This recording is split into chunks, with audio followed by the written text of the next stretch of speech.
Hello, welcome to Tube Tub Time, the only talk show that takes place in a tub.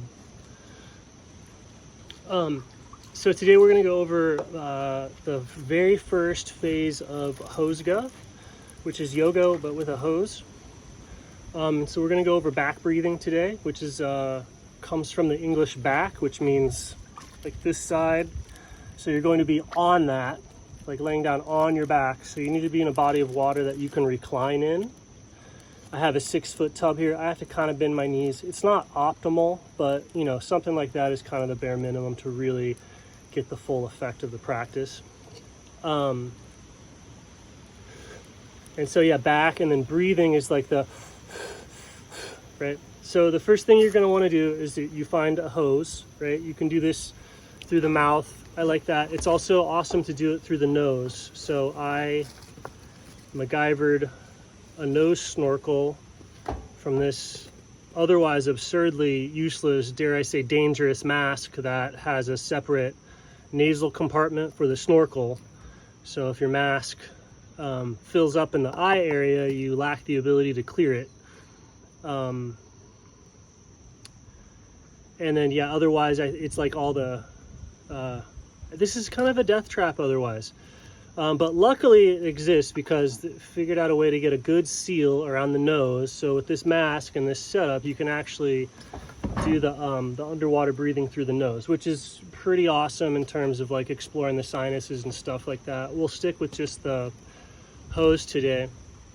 Try both, see which one you like. I do both. I've seen people with a huge preference towards one or the other though.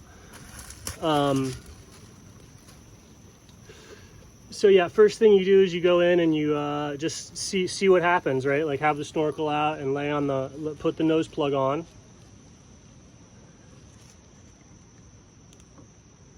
I like to do the goggles, and then just see what happens when you breathe, right?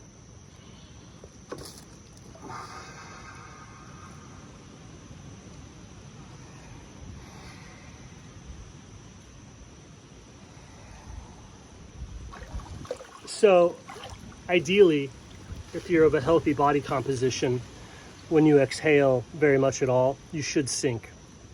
If you are a shallow breather, like if you're physically shallow, that can look like fat accumulation or just in general a light density, and it'll be difficult for you to sink.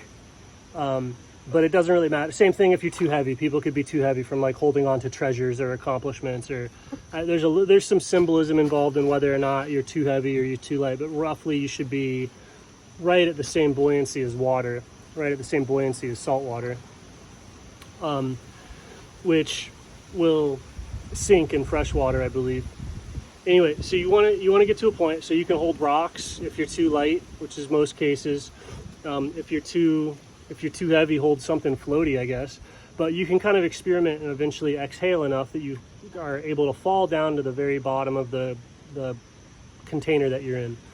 So you want it to be like, you know, a couple feet deep to where you can exhale all the way and I've hit bottom, and then you can kind of breathe down there at bottom, just on the bottom. So there might be only this much water above you. It's just a matter of you're at negative buoyancy and you're breathing underneath that negative buoyancy. So you're breathing in and out, but it's not making you float up. So you just get comfortable there, like, oh, I'm underwater, I'm breathing, the pressure. Try and relax into the pressure, like accept the pressure, let it kind of help you exhale more than you normally would be able to. Only go a foot or two down. It's just a very gentle systemic pressure, right? But then if you have a couple of feet to play with, you can start to breathe in, and then you'll be able to train or practice or feel what it's like to breathe at a depth that actually changes your physical density. That actually changes your density in the medium that you're existing in, right? So if you're underwater and you're able to pull that air down to 2.5, 3 feet, and you'll start to lift up off the ground, all of a sudden you can exhale, come to neutral buoyancy, exhale, sink a little bit, inhale. So then the inhales and the exhales are suddenly linked to a balance that is at neutral buoyancy, and your breathing causes a shift in density. That's like a that's similar to doing a weighted pull-up in terms of a very deep type of yogic breath. So using the water, laying on your back, finding neutral buoyancy and breathing so that the breath is connected to the density shift.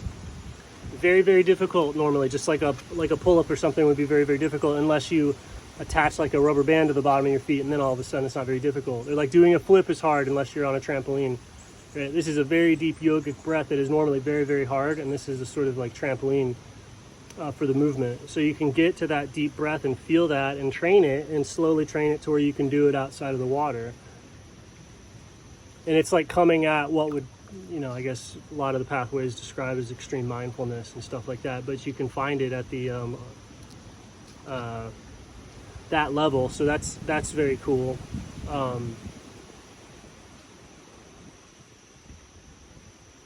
And it's a relax. It's like there's a lot of the breath relaxes to the same degree that you relax, like the water is relaxed.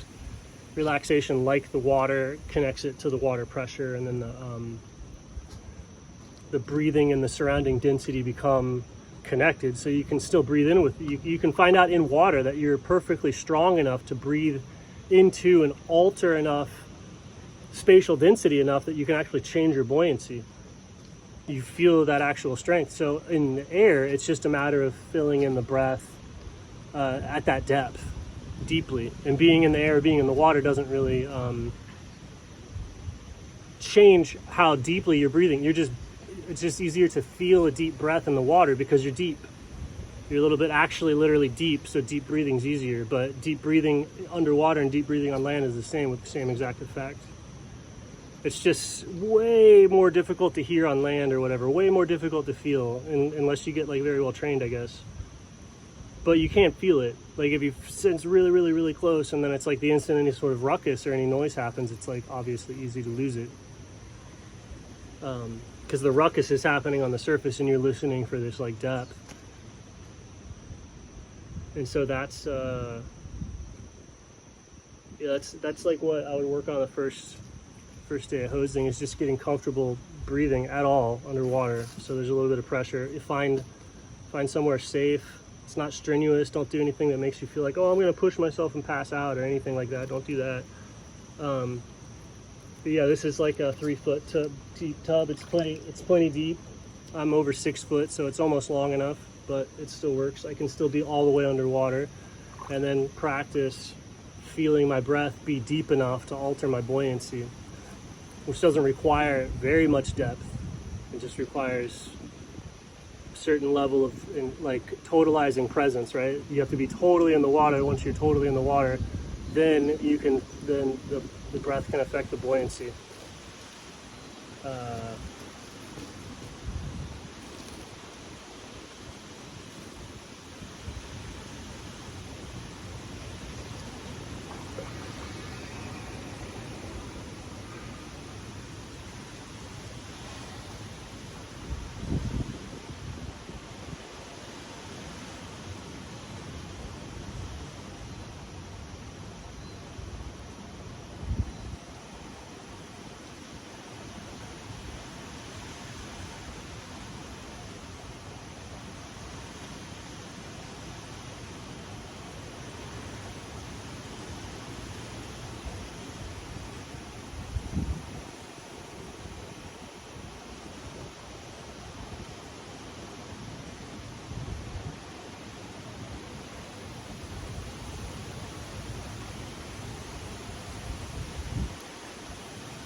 And there's obviously like a lot of cool stuff that could be done in a pool or a river or an ocean. But the really quiet, small, still body of water lets you kind of dial in on the gist of it, the contact point between you and the water. And then, yeah, like if you just go in and inhale, like so right where you're at neutral buoyancy, totally enmeshed in the water, and just hold it, that's like this dynamic stillness. Like you're not active, but you're not. It's like if you were too rigid, you wouldn't be moving. Like the water doesn't stop moving, right? Like in the tub, the water doesn't stop moving. So the breath has to fall to the stillness of the water that it is, which you can see and observe right there at neutral buoyancy. And try not to disturb neutral buoyancy. Try not to add to it. Try not to take away from it. And just sit there and hold with it. And that's it's a very deep stillness.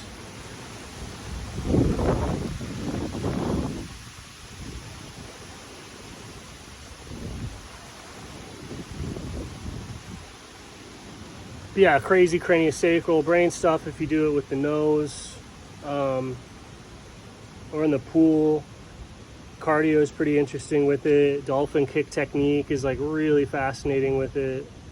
It improves water feel tremendously, absurdly tremendous water feel improvement.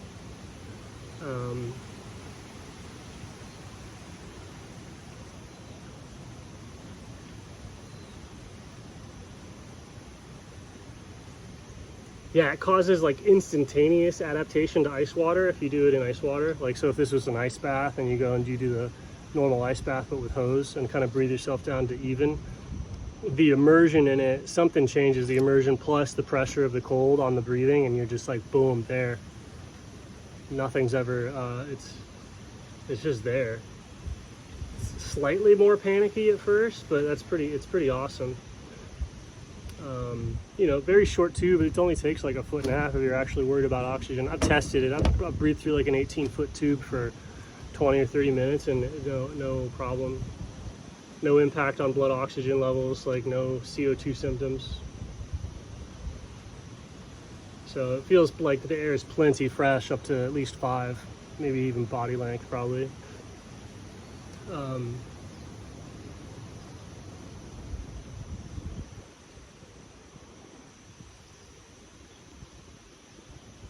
A little bit less lung volume movement through the nose, so you know, a little shorter thing or whatever.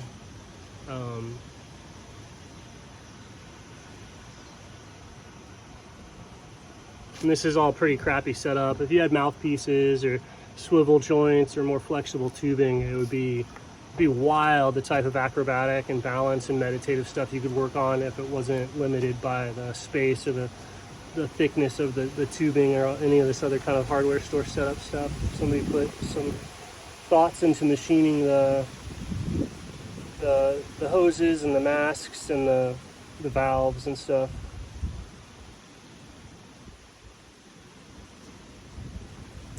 Yeah, otherwise, water is like the perfect pitch of silence. So immersing yourself in it is the same as immersing yourself in silence. And then breathing, the hose allows you to breathe under totalizing pressure. So a couple feet down breathing, it's heavy. It feels like somebody's laying on you, but it's the way that the water applies the pressure is just, yeah, it's radically therapeutic to the breath, and it imparts radical silence on the body mind.